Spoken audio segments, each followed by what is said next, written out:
जय गुरुदेव। अनंत कोटि ब्रह्मांड नायक सदगुरु भगवान के चरणों में कोटि कोटि वंदन, कोटि कोटि प्रणाम। सभी को हर हर महादेव। शंभो शंकर। जय बाबा की। और आज पिछली बार काफी बातें हुई हमारी कुंभ को लेकर, और किस तरह यथार्थ जो ज्ञान है जो हमारे है आसपास ही, लेकिन हमें इसको कहते हैं कि अनुभव नहीं कर पाते, पकड़ नहीं पाते।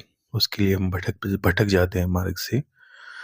तो पिछली बार हमने ये जाना कि भाई हमें भक्ति करनी है कि हाँ करनी है, हमें पूजा पाठ करना है कि हमें करना है, हमें गुरु के बताए हुए अनुसार कर्म करना है कि करना है।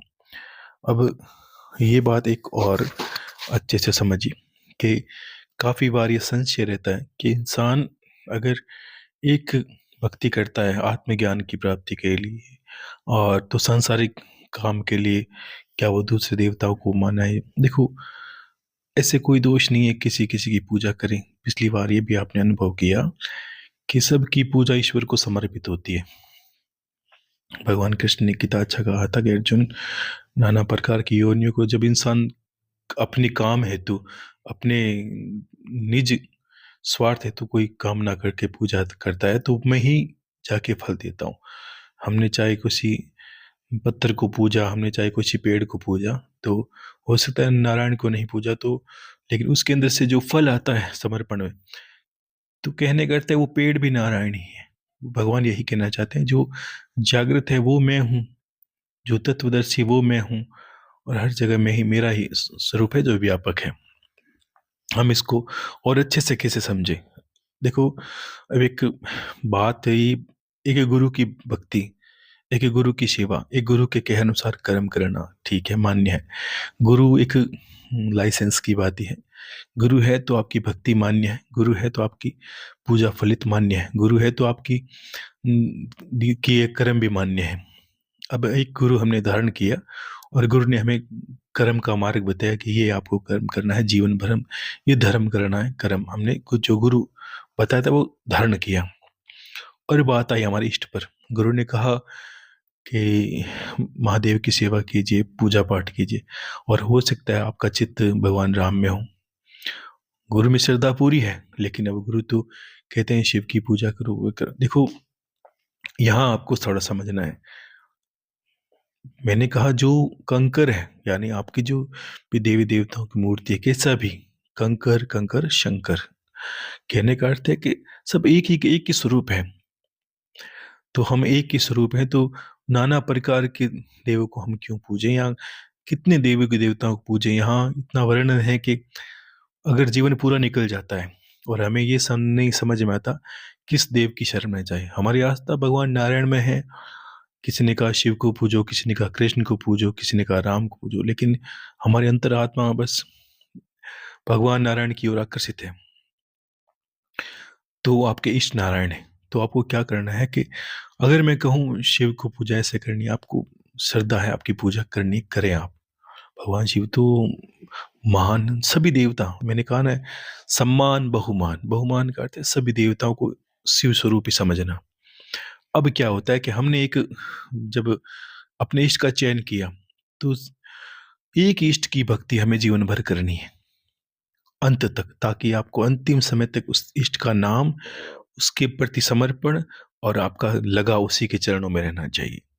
ये आपकी गति का कारण बनता है कि अंतिम जो मति है आपके अंतिम, वो चाहे नारायण, चाहे राम, चाहे कृष्ण, चाहे विष्णु, जो भी नाम है, जो चाहे शिव है, चाहे शक्ति है, वो उसको समर्पित रहनी चाहिए। उसके चरणों में आपको समर्पित होना है। तो कहते हैं और भी क्या, देखो, अपने इष्ट को प्रसन्न करने के लिए और क्या करें? क्या उनका नाम लें, क्या उनकी भक्ति करें, कैसी पूजा करें? तो इस बात को और अच्छे से आज आप ग्रहण कर लो कि मान लीजिए मेरे इष्ट महादेव हैं, तो महादेव के निमित्त जो भी अच्छी अच्छी चीजें हैं मुझे याद रहनी चाहिए। अपने कोई भी प्रेमी हो तो उसकी सब चीजें याद रहती है कि ये खाता है, ये पहनता है, इसको ये पसंद है, वो पसंद है। वैसे ही आप अपने इष्ट, चाहे वो राम है, चाहे वो कृष्ण है, चाहे विष्णु, नारायण, जो जो भी आप नाम देते हो, चाहे वो देवी है, चाहे वो शिव है, उसकी प्रसन्नता के सारे साधन आपके पास होने चाहिए। आपको पता होना चाहिए कि भगवान जो राम है उनको चंदन प्रिय है, तो आप चंदन से उनकी सेवा करें। तो और तो उनका हर देवी देवता का आपने गौर किया, हर देवी देवता का ध्यान का मंत्र होता है कि उसका ध्यान आप कहीं किताबें मिल जाएगी आपको, देख लेना। हर देवी देवता का स्मरण का, उनको आह्वान करने का, उनका ध्यान का मंत्र होता है। तो आपको उनका हृदय में ध्यान करने के लिए मंत्र होना चाहिए, वो आपको याद होना चाहिए। ठीक है, कैसे हृदय में ध्यान करते हैं, कहाँ स्थापना करते हैं, वैसे ही। और हर देवी देवता का एक, आप मान लीजिए कि उसका कवच होता है। शिव का कवच है, किसी ने बीच में कहा था भगवान शिव का कवच करना चाहते हैं, तो देखो आपको कहीं भी मिल जाता है ये चीज़ें, तो आज तक पुस्तकों में है प्राय, फोन पे भी मिल जाती है, तो आप उसका कवच भी याद रखें। कवच के बारे में तो एक बहुत अच्छी बात है। देखो कवच क्या है, ये संसारिक युद्ध की बात ही है। यहाँ पर शत्रु ऐसा नहीं कि कोई शस्त्र से वार करे, कोई बातों से करता है, कोई मानसिक प्रहार करता है, कोई तंत्र मंत्र से करता है, कोई हमारी से ईर्ष्या रखता है, यानी जलन तो हो है संसार तो, ये एक संसार का चलन है कि यहाँ ईर्ष्या द्वेष से लोग मरे जा रहे हैं, लोग एक दूसरे को देख के खुश नहीं। तो हमारी सभी आपदाओं से रक्षा करने के लिए हर देवी देवता का कवच है। शिव का कवच मिल जाएगा आपको, राम रक्षा कवच मिल जाएगा आपको, कृष्ण का कवच मिल जाएगा आपको, विष्णु का कवच, नारायण का कवच, जो भी आप मानते हो, देवी कवच, तो सबको मिलेगा। तब उस देवी देवता का आपको ध्यान मंत्र, उसका कवच याद होना चाहिए। धीरे धीरे करोगे तो याद हो जाएगा, रोज पढ़ोगे तो भी याद होगा। उनके निमित्त चालीसा, उनकी आरती, और उनके कम से कम 108 नाम आपको थोड़ा कंठस्थ हो, उनके जो नाम हो। फिर उसका नाम, जैसे शिव शिव करते, नारायण नारायण, कृष्ण कृष्ण, हरे कृष्ण, हरे राम, जो भी आपका इष्ट है, उसका नाम, उसका ध्यान, उसका कवच, उसकी आरती चालीसा, वो आप चित्त में रखो। गुरु की सेवा, इष्ट की भक्ति, वो भजन में कहते हैं इतनी अच्छी अच्छी है। गुरु, हरि गुरु की भक्ति, हरि की भक्ति, गुरु जी की सेवा, गुरु जी की सेवा, करते करत नर तर जासी। कहते हैं हरि की भक्ति, ये भक्ति हरि की जो है, ये अब दुनिया यहाँ नाम में ये तो कहती है बस हरि, हरि के न अर्थ है का कोई भी परमात्मा, परमात्मा किसी रूप में हो सकता है। अब दूसरा यहाँ संशय रहता है कि आप जीवन, इंसान की मति है कि वो जल्दी से बरगला जाता है। अगर मैं, आप भगवान कृष्ण की बचपन से पूजा कर रहे हो, मैं अब कहूँगा बस देवी की भक्ति करो, देवी की भक्ति हो, आपने गुरु कहने से देवी की भक्ति कर ली और चित्त सदा रहा भगवान कृष्ण में, तो आप मुझे सुने, और जो मैं देवी का बोल रहा हूँ वहां भगवान कृष्ण को बिठा दे अपने मन मंदिर में, समझे।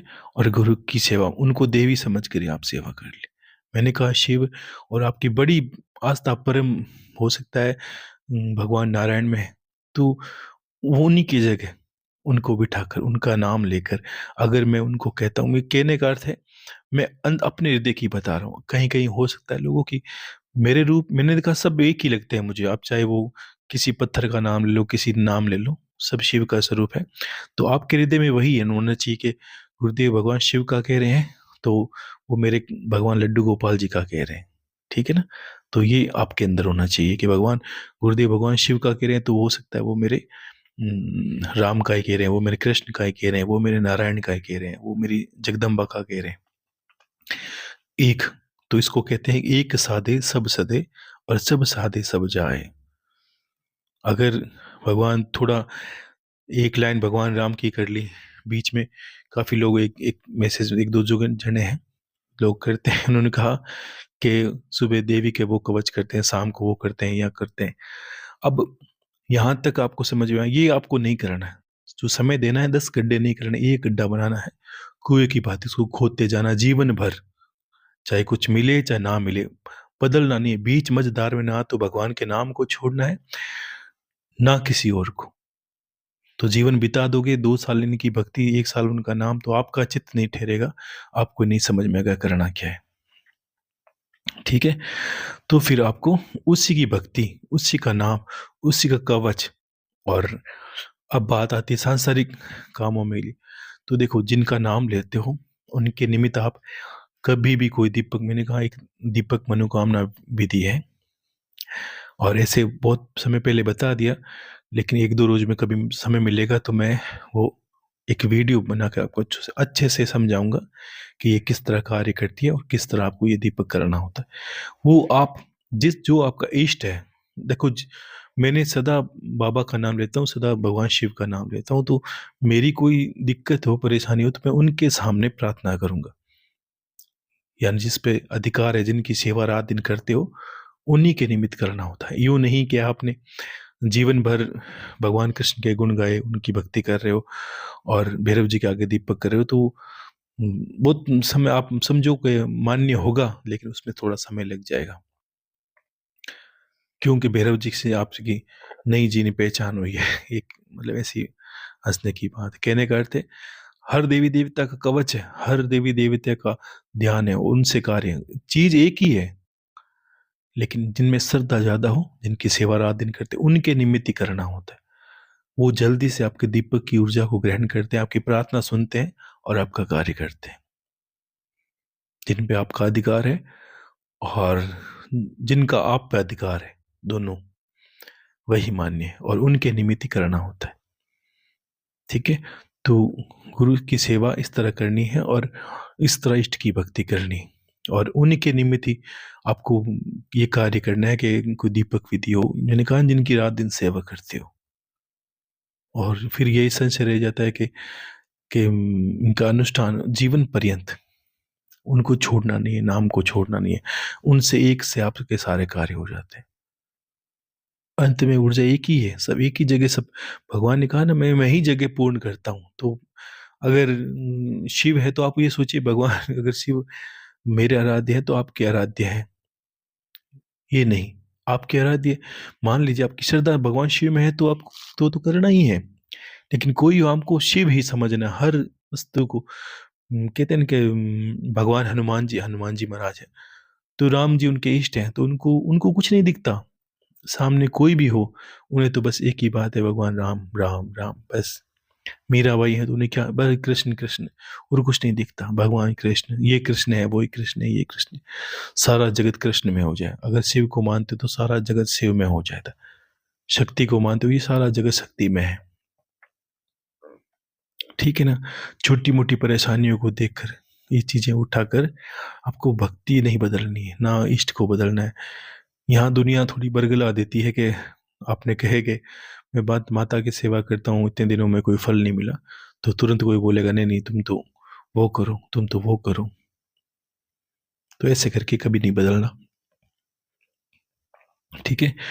तो चालीसा, उनका ध्यान, उनका मंत्र, उनका नाम, मंत्र ना हो तो कोई बात नहीं, उनका नाम ही राम राम कृष्ण कृष्ण जो भी हो, और उनके निमित्त जब भी पूजा पाठ करते हो उनके, वो बस चारों तरफ वो ही रहना चाहिए, आपको बदलना नहीं है। रूप बदल की बात है। दुनिया क्या करती है, थोड़ी थोड़ी देर में बदल जाती है, खुद स्वभाव बदलती है, वैसे भगवान को ही बदल देती है। तो वो नहीं आपको करना है। ठीक है ना? और उन्हीं का इस चालीसा स्तुति सब अपने इष्ट की तो याद रखनी चाहिए, तो वैसे ही अपने इष्ट की नाम चालीसा, उनका कोई मंत्र है तो मंत्र, उनकी कोई विद्या है जो भी उनको ऐसे सब देवी देवताओं के बारे में हमको बता दिया है, इसलिए आपको जो भी करना है उनके निमित्त करना है। ठीक है? तो अपने इष्ट का ध्यान मंत्र का मंत्र होता है, उनकी मुद्रा होती है, उनके अष्टोत्र पाठ होते हैं, जैसा जितना भी आप कर पाओ अपने इष्ट के प्रति वो आपको करना है। ठीक है ना? तो धीरे धीरे उससे सब, और अंत में मति ही हो जाती है, उनकी शरणागति हो जाती है, अंत में उन्हीं में लीन हो जाना है, और अंत में वही याद रहते हैं कि जीवन भर अगर आप शिव शिव करोगे तो वो शिव ही याद रहेंगे आपको। नहीं तो कि नहीं, जीवन भर क्या क्या, कुछ समय भगवान शिव का नाम लिया, कभी कृष्ण का नाम लिया, कभी राम का, तो मति भी क्या होती है, बदल जाती है चारों तरफ, कभी ये कभी वो, कभी ये कभी वो। ठीक है? और बाकी इस तरह आपको इष्ट की भक्ति करनी है, एक में लीन हो जाना है, ताकि अंत समय तक आपके अंदर साथ रहनी चाहिए। ठीक है? बदलना नहीं, अपने छोटी-मोटी दुःख तकलीफ़ों को देखकर, दुनिया को देखकर आज इस धाम, कल उस धाम, इस धाम, क्यों जीवन को नष्ट कराना है? ठीक है? और अभी उम, बहुत लोगों के प्रश्न रहे बीच-बीच में पूजा पाठ को लेकर, इन चीज़ों को लेकर, तो मैंने कहा मैं बीच में आपकी इस बार समय मिलेगा तो एक दीपक वेदी वाला है, वो वीडियो में आपको मैं खुद ही समय मिलेगा तो बना के उसको समझाऊँगा ये काम किस तरह करती है। देखो, विज्ञान कई तरह के हैं। एक ये विज्ञान नहीं कि आप जो देखते हो वो विज्ञान है। जो आध्यात्मिक है वो पराविज्ञान है। ये बहुत तीक्ष्ण बुद्धि से, तीक्ष्ण तरीके से समझ सकते हैं इसको, क्योंकि ये दिखता नहीं है, ये होता है, दिखता नहीं है। जैसे मोबाइल की तरंगें दिखती नहीं है लेकिन है तो सही कि हाँ, वैसे ही हम जो दीपक करते हैं, कभी लोगों को बहुत संशय हो जाते हैं, पढ़े लिखे लोगों को, कि ये सब ढोंग है या पाखंड है या कुछ बनावटी बातें, ऐसा कुछ नहीं है। ये संसार तरंगों पे चलता है। मंत्र की एक तरंगी होती है, पूजा की एक तरंग होती है, हमारे शरीर से वाइब्रेशन निकलते हैं, पॉजिटिविटी होती है, नेगेटिविटी होती है, हमारे स्वभाव होते हैं, बदलते रहते हैं। वैसे ही पूजा पाठ से भी हमारी जीवन बदलता है। तो सब चीज़ों में ऐसा कोई प्रभाव नहीं है कि चीज़ें प्रभाव नहीं करती है, या ऐसा कोई नहीं है कि ये सब चीज़ें ढोंग है, पाखंड है, ऐसा कुछ नहीं। जो संसार में जिनका नाम है वो सब चीज़ें यथावत है। ऐसा नहीं कि अगर भूतों का नाम नहीं तो भूत नहीं है, नाम है तो है। अगर कुछ लोग कहते हैं कि वो भूत प्रेत है कि नहीं, अरे है क्यों नहीं?